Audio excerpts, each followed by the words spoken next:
ব্যক্তি নুরুল হক নূরের মুখ বন্ধ করতে চেয়েছে, তার কল্প লুট করতে চেয়েছে, সে কারণে হয়তো হামলা করেছে।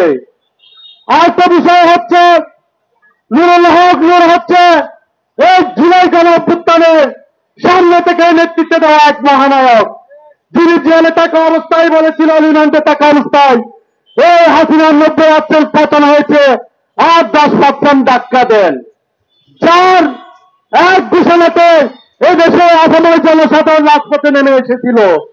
প্রত্যেকটা নেতাকর্মী সামনে থেকে নেতৃত্ব দিয়েছিল, যার রাগ মিটানোর জন্য ওই প্রশাসনের ভিতরে আওয়ামী লীগের দূষক যারা আছে তারাই হয়তো রাগে ক্ষোভে প্রতিশোধ নেওয়ার জন্য নুরুল হক নূরের উপর হামলা করেছে।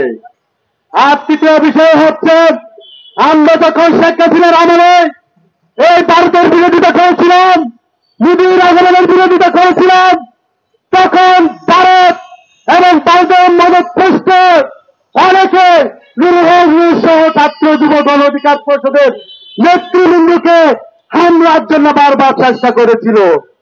এই নুরুল হক নূর বিভিন্ন সমাবেশে বলেছিল, আমাকে ভারতীয় আমাদেরকে ভারতীয় লয়ের যারা মারতে চায়, বিভিন্ন ধরনের বিভিন্নভাবে প্রলোভন দেখে আমাকে থামাতে চায়, সে থামেনি, যার কারণে ভারতীয় ল এবং ভারত তাদের রাজপথ থেকে হয়তো নুরুল হক নূরের কোনটা স্তব্ধ করে দিতে চেয়েছিল।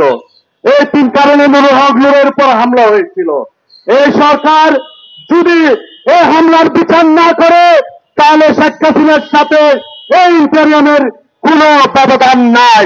শেখ হাসিনা তার আমলে যখন আওয়ামী লীগ ছাত্রলীগ হামলা করত, তখন তিনি মাঝে মধ্যে বলতো ছেলেদের উপর হামলা করেছে। ডক্টর